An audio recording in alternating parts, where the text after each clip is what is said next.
मुसलमानों के जमाने में जब मोहम्मद साहब थे तब तंबाकू थी नहीं तो वो बता जाते कि तंबाकू न खाइए, तंबाकू मत पीजिए।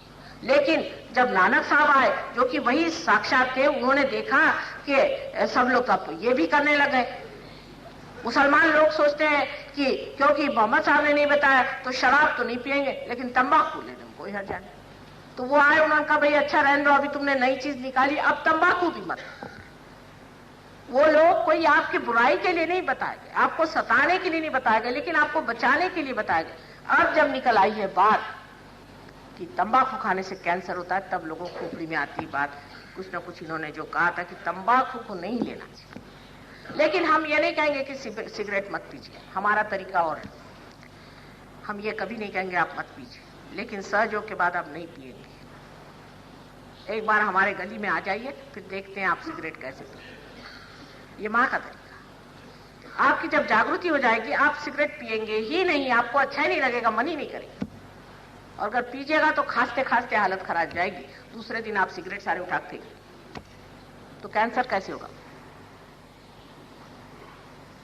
सहयोग ऐसी चीज है कि आपके अंदर ही धर्म धारणा करता है। हम ये नहीं कहते कि आप शराब मत पीजिए, हम नहीं कहते, लेकिन सब लोग शराब छोड़ देते हैं अपने आप ही।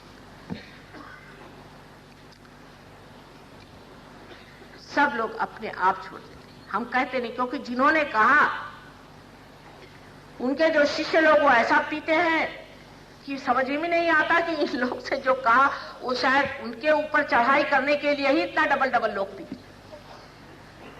माफ करिए, मैं लंदन में रहती हूँ, मुझे आश्चर्य होता है कि सबसे ज्यादा मुसलमानों के और सिखों के यहाँ बार लगे हुए हैं, सबसे ज्यादा। अंग्रेजी सभ्यता में एक बात है कि घर के अंदर कभी कोई बार नहीं बनाता, उसके लिए पब में जाना होता है। लेकिन अगर आप किसी भी मुसलमान या किसी भी सिख के घर जाइए तो शान से दिखाएगा, देखिए साहब मेरा कैसा पब है, उसमें सारी चीजें बनी हुई है। मुझे आश्चर्य होता है, जिनको मना कर गए वही चीज वो लोग करते हैं। जैसे हिंदुओं से बता गए कि सब में एक ही परमात्मा बसे हुए हैं, वही इन्होंने जातियां बनाई, और जाति बना करके तू ब्राह्मण तू शूद्र ये सब दुनिया भर की चीज बनाई, जो कि फिर एक तामसिक बड़ा भारी नुकसानदेह चीज। सिर्फ 3 जाति संसार में है, तामसिक, राजसिक और सात्विक। इसके अलावा कोई जाति नहीं है। 14,000 वर्ष पूर्व जो मार्कंडेय स्वामी हो गए वो लिख गए हैं कि या देवी सर्वभूतेषु जाति रूपेण संस्थिता। यही 3 जातियां देवी की हैं, जो महाकाली, महालक्ष्मी, महासरस्वती।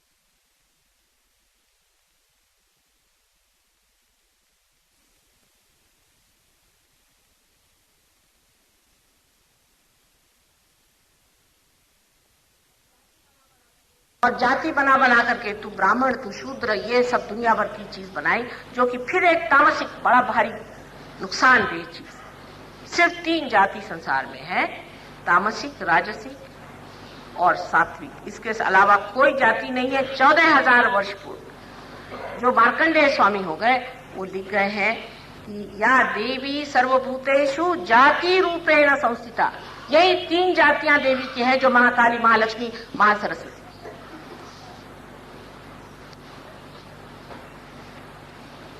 इन 3 जातियों के सिवाय और चौथी जात कोई नहीं है। एक है जो जात से परे, जो कि हम जिसे योगी जन कहते हैं, जिसे संत साधु कहते हैं, जिनको हम परमार्थी कहते हैं, जो परमात्मा के लोग, उनकी कोई जात नहीं। लेकिन उस पर झगड़ा करने वाले बहुत खड़े हो जाएंगे कि मैंने सुना कि कोई शंकराचार्य साहब भिड़ गए कि साहब ब्राह्मणों का ये अधिकार। कौन है ब्राह्मण? जिसने ब्रह्म को जाना वो ब्राह्मण है, नहीं तो मैं किसी ब्राह्मण को नहीं जानती। जिसने ब्रह्म को जाना वो माना है, उसको तो मानना है ही, लेकिन जिसने नहीं जाना वो अपने ऊपर ब्राह्मण अगर ये लगा ले तो वो झूठी बात है, सत्य नहीं। कुछ अपने ऊपर सर्टिफिकेट लेने से आप ब्राह्मण नहीं हो सकते। और गीता में हो ही नहीं सकता, ये बात गीता में लिखी ही नहीं जा सकती कि ब्राह्मणों का ये अधिकार है, क्योंकि जिसने गीता लिखी वो एक ढीमरनी का इलेजिटिमेट बच्चा है, व्यास। ये भी अच्छा सा भगवान ने इंतजाम किया कि व्यास से ही लिखाया, जिसे लोग ऐसी झूठी चीज पे न चले। वाल्मीकि कौन था? वो कोई ब्राह्मण था? वो ब्राह्मण हो गया। व्यास कौन था? ब्राह्मण नहीं, ब्राह्मण हो गया।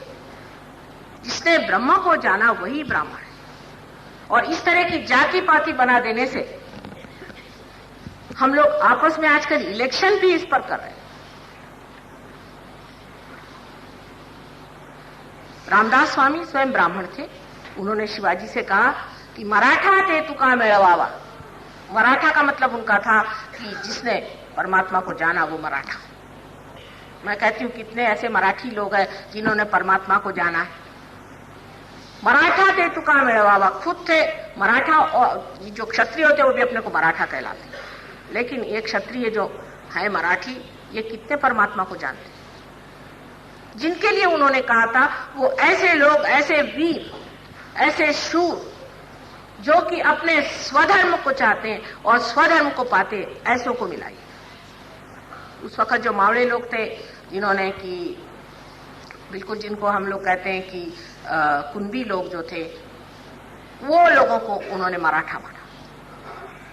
और शिवाजी खुद जिस वक्त उनका राज्याभिषेक हो रहा था तो इन ब्राह्मणों ने ये बात उठाई कि इनका राज्याभिषेक कैसा होगा, ये जात के कुंभी है, और अब जो राज्य पे बैठे सब लोग हैं ये सब क्या ब्राह्मण जाति के हैं, और ब्राह्मणों को अधिकार नहीं राज्य पे बैठने का।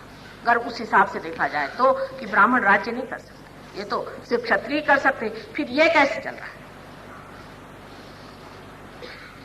ये चक्कर हम लोग समझ नहीं पाते कि उस वक्त शिवाजी महाराज को तो छोड़िए, महात्मा गांधी के पीछे पड़ गए। महात्मा गांधी को ले जाकर नासिक में कहा गया कि तुम यहाँ प्रायश्चित करो क्योंकि तुम इंग्लैंड जाके आए हो, और अब इंग्लैंड से आई हुई शराब बैठ के पीते, तब कुछ नहीं प्रायश्चित होता है नासिक के पंडितों।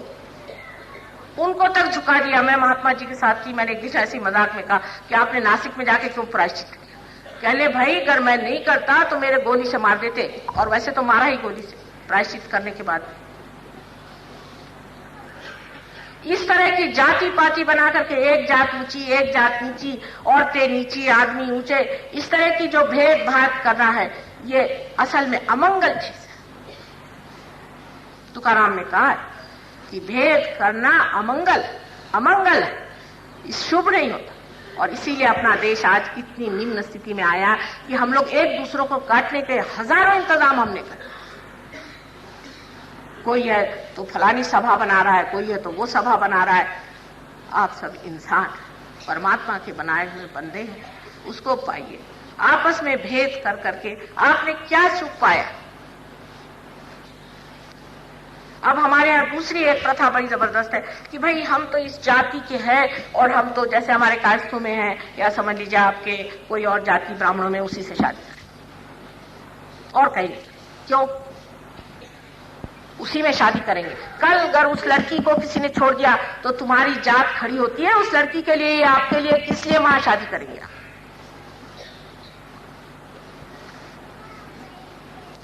कल अगर आपके साथ कुछ जाति हो गई तो कौन सी जाति आज तक खड़ी हुई है आपके साथ में? क्यों इस जाति पाति को लेकर चल रहे हैं? ये बड़ी झूठ जात है। ये आपकी जात नहीं, आपकी सिर्फ 3 जात है, और जो चौथी है उसमें जब आ जाते हैं तो इसका विचार नहीं। ये विश्व धर्म है। जब आप योगी जन हो गए तो आप विश्व धर्म में आ गए, और वही विश्व धर्म आ जाने की जरूरत है। ये विश्व धर्म जो है ये सारे तत्वों का सार, सारे धर्मों का सार। ये जो बड़े बड़े लोग हो गए, जो हमारे यहाँ बड़े बड़े इनकारनेशंस हो गए, जो संत हो गए, ये सारे आपस में रिश्तेदार हैं, आपको पता नहीं।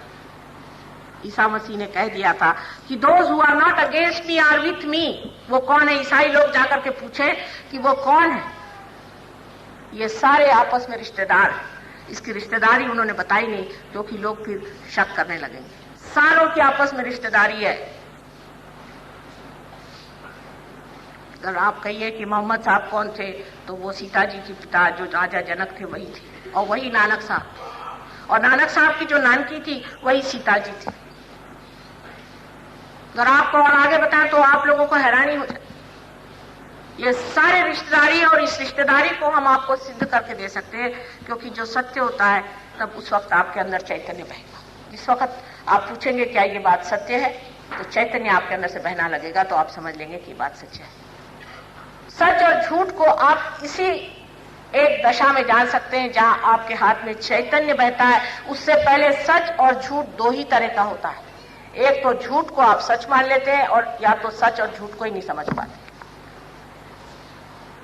जो सात्विक होता है वही समझ पाता है धीरे धीरे, लेकिन जब तक आप योगी जन नहीं होते पक्की पूरी तरह से एब्सोल्यूट एकमेव कि यही सत्य है, ये वही जान सकता है जो योगी जन है।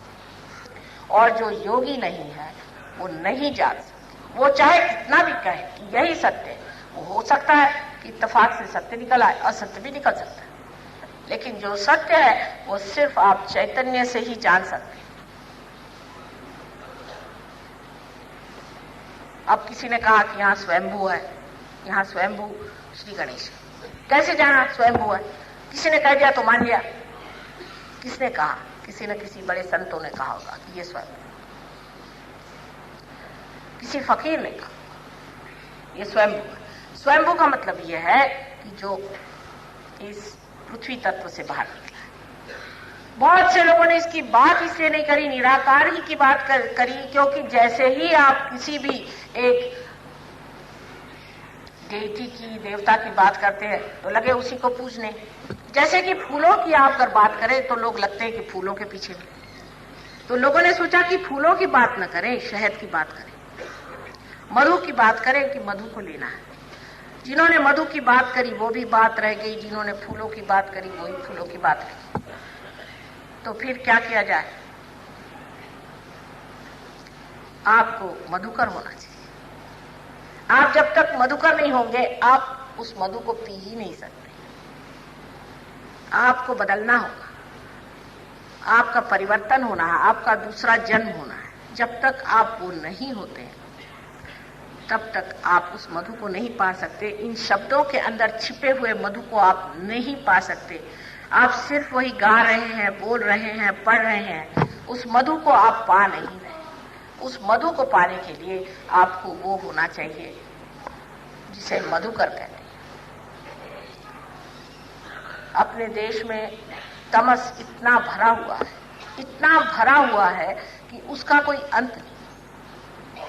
और इस तमस से निकलने के लिए सबसे अच्छा तरीका एक ही है कि आप पहले सब चीज भूल करके, जो कुछ आपकी कंडीशनिंग हुई है, जो भी कुछ आपके अंदर भरा गया है, जो संस्कार भरे हैं, उसको 1 मिनट के लिए भूल जाइए और पहले अपनी जोत जला करके फिर देखें कि इसमें के सुसंस्कार कौन से हैं और कुसंस्कार कौन से। इसी का फायदा इस दुष्ट फ्राइड ने उठाया कि लोगों ने सबको संस्कारित कर दिया।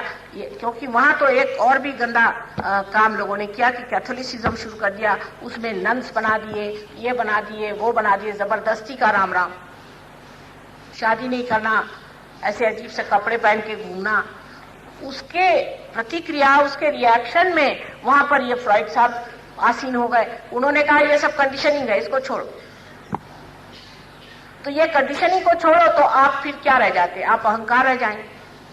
अगर आप में ये चीज नहीं रहेगी तो दूसरी चीज है अहंकार। या तो आप अहंकारी, अभिमानी हो जाएंगे, और या तो आप कंडीशन बिल्कुल झुके हुए आदमी की जो कह रहे हो, चलो बैल, जैसे खाने में बैल लगाया जाता है उसके 2 झापड़े रहती, उसी तरह से आप गोल गोल गोल गोल घूम रहे हैं, उसमें से निकाला कैसे जाए?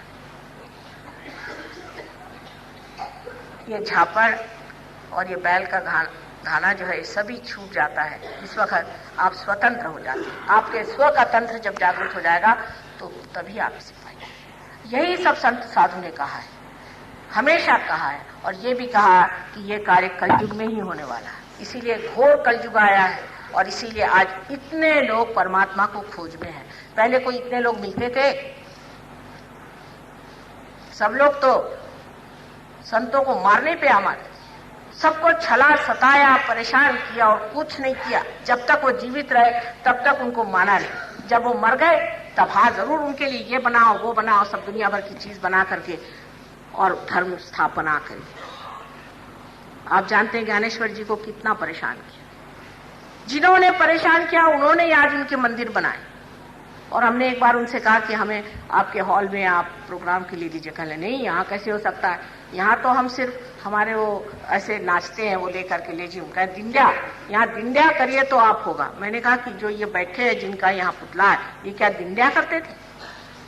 तो कहले वो तो पहुंचे हुए थे और हम लोग तो दिंड्या ही करते, हम यहाँ ध्यान नहीं करते।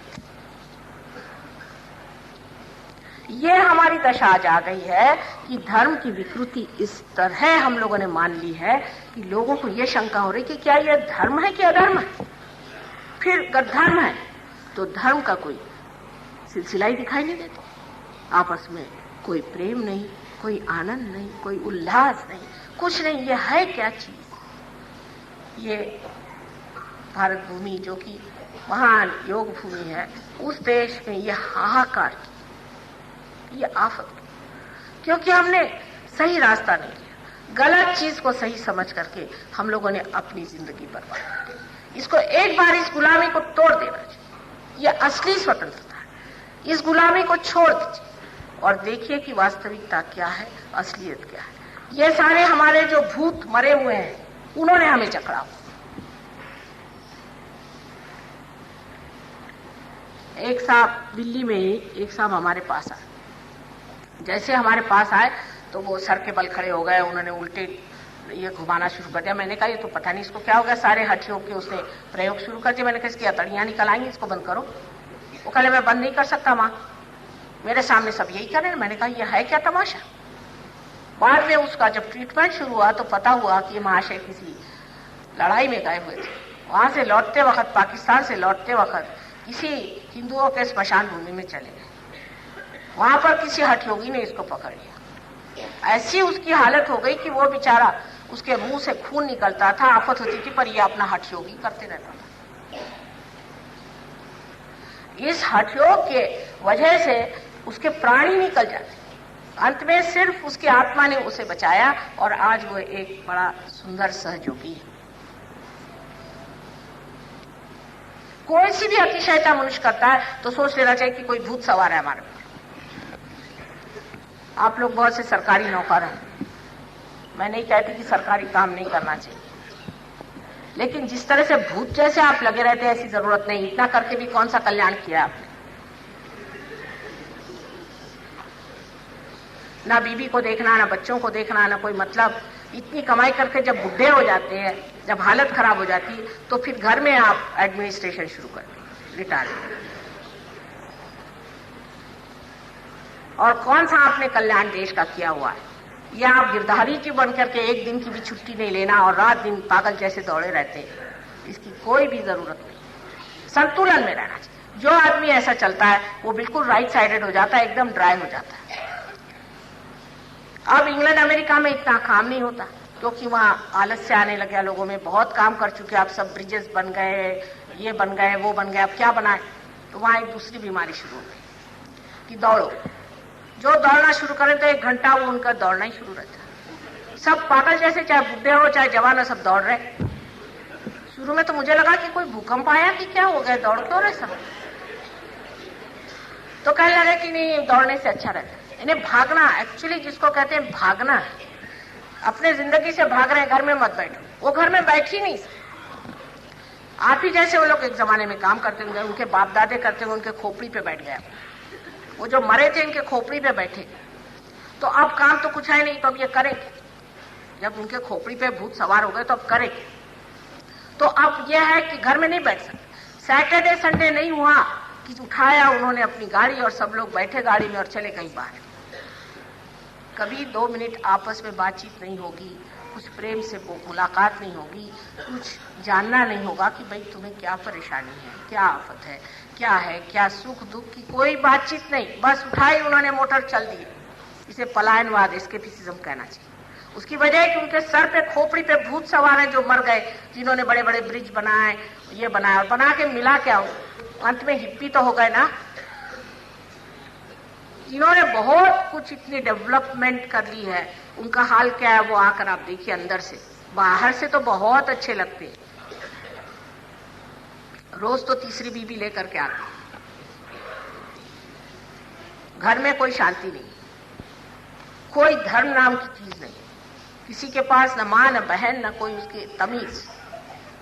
इनसे क्या सीखने का, इनसे क्या जानने का, इन्होंने क्या डेवलपमेंट किया, गधे बन गए, पूरे पक्के गधे हैं, ऐसा यहां से वहां तक।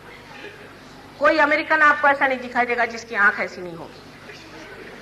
एक मिनट शांति से बैठ नहीं सकते, उनको ध्यान क्या करा, मैंने कहा उनको गोंद चिपकाओ, ये तो बैठ नहीं सकते। इनसे कुछ सीखने का नहीं। आप फॉरेन क्या करते हो, इन बेकार लोगों से सीख करके आप भी इन्हीं के गली में जाएंगे और जहां ये लोग पड़े हुए हैं डिस्ट्रक्शन में, वहीं आपका भी अंत होगा। मैं बता रही, एटम बॉम्ब बना ली और अब आप खाते क्या, तो सब प्लास्टिक खाते। अमेरिका में उन्होंने आइसक्रीम दिया तो मैंने कहा कि जरा कुछ अजीब सा लग रहा है, वाइब्रेशन में आइसक्रीम कर ले तो बड़ा लोग पसंद करते। एक साहब ने बताया, साहब इसमें तो क्ले मिलाई जाती। मैंने कहा हाँ, अब क्ले ही खाओ, उसी लायक। हाइब्रिड खाना खाते हैं, हाइब्रिड जैसे हो गए। हाइब्रिड का आप दूध पीजिए, आपका दिमाग कल खराब ना हो तो जो कहिए। हाइब्रिड गाय आपको मालूम है कैसी होती है? हाइब्रिड गाय को यह नहीं पता होता कि मेरा बच्चा है कि दूसरे का है। अपने यहाँ अगर गाय का बच्चा हो जाए और वो अगर मर जाए तो गाय दूध नहीं देती, उसका दूध बंद हो जाता है। उनको तो होश ही नहीं कि बच्चा कौन है। अगर आप इनकी जो मुर्गियां हैं उनको पाल के देख लीजिए, कुछ स्वभाव उनका देखिए कि अपने यहाँ अगर कोई मुर्गी हो और उसके छोटे छोटे चिक्स हो तो जरा से कोई ऊपर से चील आ जाए तो फट से अपने बच्चों को अपने पास ले लेती। इसको परवाह नहीं, ले जाए जितनों को ले जाना, अच्छा है मेरा झंझट छूटे। वही इनके बच्चों के लिए कि भाई लड़कियों को कहते कि तुमने अभी तक डेट नहीं किया, कोई लड़का ढूंढा नहीं, कब तक ये मुसीबत हमारे सर पे बनी रहेगी। वही हाल अपने लड़कों के लिए कि लड़के 18 साल के हुए चले गए, बड़ी खुशी की बात है। आपने ऐसा ही अपना संसार बनाना हो तो इन लोगों के पीछे जाइए। अब वो तो आपके पीछे आ रहे हैं और आप उनके पीछे जा रहे हैं। इनकी औरतों का दिमाग कितने खराब है आपको पता है? एकदम खराब दिमाग है। अपनी औरतों को उनसे कुछ सीखना नहीं चाहिए, बेवकूफ है, बिल्कुल महा बेवकूफ औरतें। और इनके दिल में, हृदय में जरा सा भी प्यार नहीं, बस पैसा पैसा पैसा। और इतने कंजूस लोग हैं कि आपको एक गिलास पानी देने में भी उनकी जान निकलती है। आपको अगर वही क्वालिटी पानी है जो ये लोग हैं तो जाइए उनके पीछे। इनमें कौन सा गुण है ये मुझे बताइए आप, कि जिसको आप कहते हैं वायलेंस इनमें है। और यहां से जो वहां हिंदुस्तानी गए वो उससे भी बदतर हो गए। यही कहते हैं कि अगर गोवा से आम ला के दिल्ली में लगाओ तो वो लग नहीं सकता, वही हालत है। यहां से उखड़े हुए जितने बाहर गए, इतने रद्दी लोग हैं, सिर्फ पैसे के पीछे में। यहां तक साफ साफ कहते हैं, वहां के गुजराती मिले, वो कह ले भाई डॉलर तो मेरा भगवान है, डॉलर तो मेरा सब कुछ है। डॉलर भी नहीं बोलना। दूसरे एक देवी जी मिली, कह ले मेरा मुंडा डाउनटाउन गया था जी, और फिर क्या हुआ, वहां से इतना डॉलर कमाता है कि बस कितना होशियार लड़का है। बस मैंने कहा बहुत होशियार। किसी की वैल्यू सिर्फ ये कि आप कितना रुपया कमाते हैं और कितने ज्यादा आप जोड़ते हैं। ये हमारे वहां जाकर हिंदुस्तानियों ने हमारी देश की शान बढ़ाई। और उनसे आप लोग क्या सीख रहे हैं? सिवाय वायलेंस के ये अमेरिकन को कुछ आता है? उठे बैठे हाथ में बंदूक लेके इसको ठोक दो, उसको ठोक दो, जैसे कोई इन्होंने ही सब संसार बनाया हो।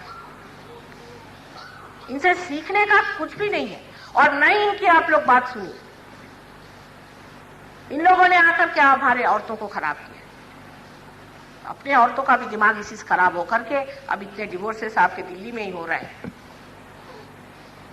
पहले हमारे जमाने में कोई सोचता भी नहीं था डिवोर्स की बात, तो क्या हम लोग कोई बुरे थे? हमें कोई स्वतंत्रता नहीं थी हमारे दिमाग में। ये सब चीजें बाहर से आकर के हम लोगों ने ऐसी जीत ली है जैसे कि वो बड़े सुखी जीव हैं। हाँ भाई, उन्होंने कोई ऐसा सुख पाया हो तो जरूर करे, लेकिन नहीं है। महादुखी लोग हैं, उनसे दुखी कोई नहीं। आप क्यों उनके साथ उनके आफत में जा रहे हैं? इसलिए आपसे मैं हाथ जोड़ के कहती कि अपनी संस्कृति पे जमिए। अपनी संस्कृति में आत्म साक्षात्कार सबसे बड़ी चीज है और आत्मा को पाना सबसे बड़ी चीज है। उससे अलावा अपने चित्त का निरोध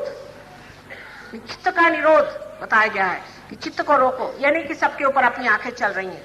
रास्ते से चलेंगे तो एक एक चीज देखते चलेंगे, अगर एक चीज नहीं दिखाई दी तो गर्दन मोड़ के तोड़ देंगे, गर्दन पर देखते रहेंगे। यह हमारे लोगों का हाल। हर एक औरत को देखना, हर एक आदमी को देखना, बच्चों को नहीं देखना, नतमस्तक। यह हमारे देश की संस्कृति की। लक्ष्मण जी ने अपनी भाभी का सर नहीं देखा, पांव ही देखे। उस संस्कृति में पले हुए आज हमारी आंखों को क्या हो गया, हमारी शक्लों को क्या हो गया, न वो रौनक रही न वो बातें रही। जब तक हमारे अंदर हमारी संस्कृति की पूरी तरह से बैठक नहीं आएगी तब तक हम लोग ठीक नहीं हो सकते। अंग्रेजों ने उखाड़ दिया था तो उखाड़ दिया, हम लोग भी रहे उस जमाने में। जब अंग्रेज थे उस वक्त किसी ने असर नहीं डाला। जब हमें स्वतंत्रता मिली तभी हम बेछूट हो गए, उससे पहले हम लोग बहुत कायदे के थे। उस वक्त जो लोग हो गए सो हो गए।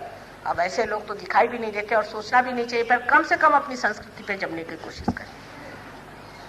अपनी संस्कृति जो है, हर एक चीज का अर्थ है। इस चूड़ी का अर्थ है, इस मंगलसूत्र का अर्थ है, इस बिंदी का अर्थ है, हर चीज का अर्थ है। और इस हर अर्थ का इतना बड़ा अनुदान है, इतनी बड़ी गिफ्ट है, इतनी ब्लेसिंग्स है कि इसको अगर आप छोड़ दीजिएगा तो अनर्थ हो जाएगा।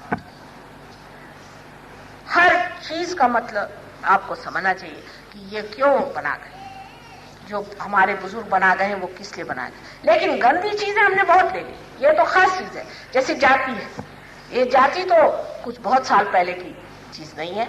ये जब से जाति बन गई, जाति लेके बैठे, उस पर इलेक्शन लड़ रहे हैं साहब, जाति पर इलेक्शन लड़ रहे हैं। हमारा धोबी जो था बिल्कुल बेकार, वो आके मुझसे कहने लगा कि आपको मुझे इलेक्शन में वोट देना पड़ेगा। मैंने कहा कोई मेरा दिमाग खराब है, तुमको मैं वोट दूंगी, तुम्हारे अलावा जो खड़े हैं वो तो बहुत बड़े आदमी, कल देख लेना मैं आपको जीत के दिखाऊंगा। मैंने कहा कैसे? कल सब धोबी जो है मुझे वोट दे रहे हैं। तो मैंने कहा यहाँ सब धोबी रहते हैं? कल धोबी तो नहीं रहते हैं, पर सब धोबी जिनके यहाँ कपड़े धोते हैं उन्होंने कहा कि हम अपने मालिकों से आप ही को वोट दिलवाएंगे। और जनाब वो जीत गए। ये तो हमारी हालत है, ये हमारी हालत है दिमागी।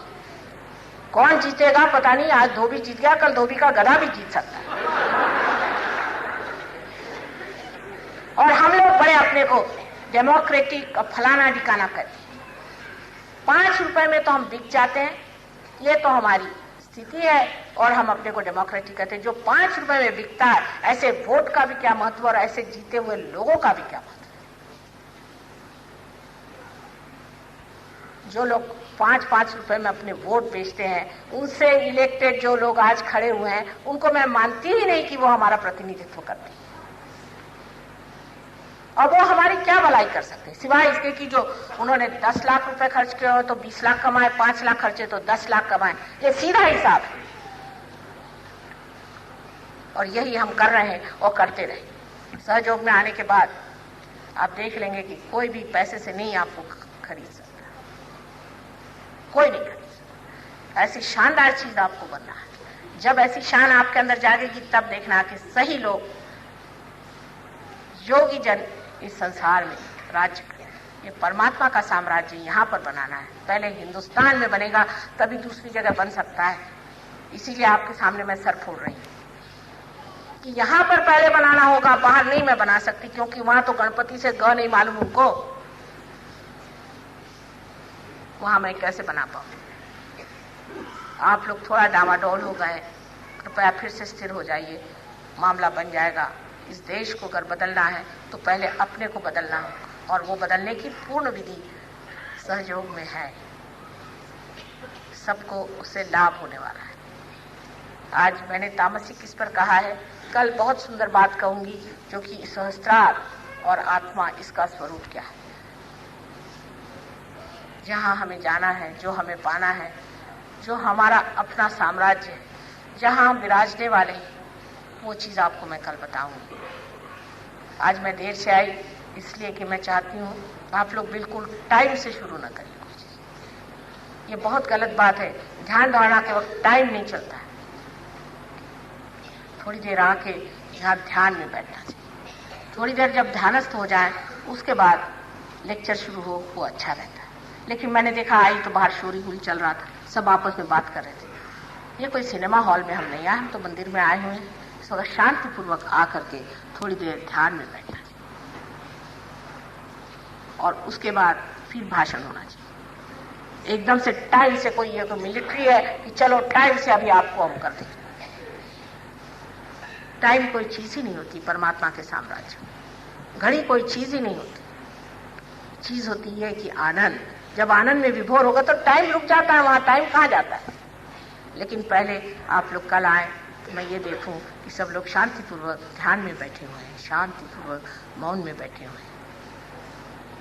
थोड़ी देर इस तरह की स्थिति आ जाने के बाद काम अच्छा बनता है। मेरी इतनी आप लोग मदद करेंगे ऐसी मुझे पूर्ण आशा है। आज फिर से हम थोड़ा सा सहयोग का प्रयोग करेंगे। उसके बाद आप लोग घर पे जाकर के इसके बारे में वाद विवाद न करते हुए शांतिपूर्वक इसका आनंद लें। कल फिर आपको मैं जो विशेष विषय है उसके बारे में बताऊं। कल आखिरी दिन है और कल आखिरी चक्र जो सहस्त्रार है उसके बारे में मैं आपको बताऊंगी और आशा है कि उसके बाद आप सहयोग में पूरी तरह से जम करके इस सामूहिक चेतना में जागृत हो। सब अपने भेदभाव भूल करके, अपनी कंडीशनिंग भूल करके पूरी तरह से आप अपने साम्राज्य को स्थापित करें। सरल, बहुत सरल है और आप सब तैयार हैं। कल बहुत से लोग पार भी हो गए, लेकिन घर जाके फिर वाद विवाद हुआ, बातचीत हुई, उससे फिर वाइब्रेशन टूट गए, कुंडलिनी फिर वापस चली गई। शुरुआत में कुंडलिनी जो ब्रह्म नाड़ी है अपने अंदर, जो सबसे सूक्ष्मतम नाड़ी है, उससे उठती है। और इसलिए जरूरी है कि शुरू में बहुत एहतियात रखना चाहिए, बहुत केयर करनी चाहिए कि जिससे ये हमारी जो उठी हुई छोटी सी सूक्ष्म, एक समझ लीजिए कि एक बाल इतनी एनर्जी है जो उठी है और वो अनेक ऐसे मिल करके जैसे कि एक रस्सी बन जाती, इस तरह से कुंडलिनी हमारे अंदर है। उसमें से बिल्कुल सूक्ष्म सी ऊपर आकर के ब्रह्मरंध्र को भेजती है और जो उसके तंतु हैं वो भी उठने चाहिए। लेकिन आप घर जाते ही आपने और इधर उधर की बातें शुरू कर दी तो वो फिर से नीचे चली गई, वाइब्रेशंस फिर खत्म हो गए। इस चीज को पहले हमको उसको पाना चाहिए, पाने के बाद उसको संजोना चाहिए। जैसे एक अंकुरित छोटा सा अगर कोई प्लांट हो तो उसके अंकुर को बहुत ही जतन से रखना पड़ता है, बहुत जतन से रखना पड़ता है और अत्यंत प्रेम से और अपने प्रति श्रद्धा से अपने आत्म साक्षात्कार का भी विचार रखना चाहिए कि ये कितनी बड़ी चीज हमें मिल गई और इसे हम कैसे खो दें। इसे महान चीज कोई नहीं, यही पाना ही लक्ष्य है जीवन का। जब ये बात है तो उसको इस तरह से एकदम जैसे कि हो एक, अब हमारे लेक्चर में आ गए, सिनेमा चले गए, दोनों चीज एक नहीं समझनी चाहिए। तो घर जाकर के इस पे वाद विवाद ऊहापोह न करते हुए मनन दृष्टि से आप यहाँ पर अपना चित्त रखे और आराम से सो जाए तो ज्यादा अच्छा रहेगा। मैं देखती हूँ कल बहुत लोग पार होते फिर से वाइब्रेशन घट गए, लेकिन ऐसे भी बहुत मैंने देखे, एक बार पार हो गए तो हो गए, फिर मेहनत नहीं करनी पड़ती। ऐसे बहुत से लोग, खासकर देहातों में ऐसे लोग होते हैं कि बस विभोर, और आपको आश्चर्य होगा कि उनमें इतनी जल्दी प्रगति हो जाती है। एक साल मैं बैलगाड़ी में जा रही थी, वो मेरी बैलगाड़ी हाँक रहे थे, क्योंकि देहात में तो आप मोटर वोटर से जा नहीं सकते कभी कभी। तो मैं उनसे बातें करने लगी तो मुझे लगा कि साक्षात कबीर खड़ा है। अरे मैंने कहा ये तुम कैसी बातें कर रहे हो, सर्वसाधारण मनुष्य इसी बात कैसे करा। कहने माँ मैं तो क्या बात कर रहा हूँ, ये तो मेरी आत्मा ही कह रही सब कुछ।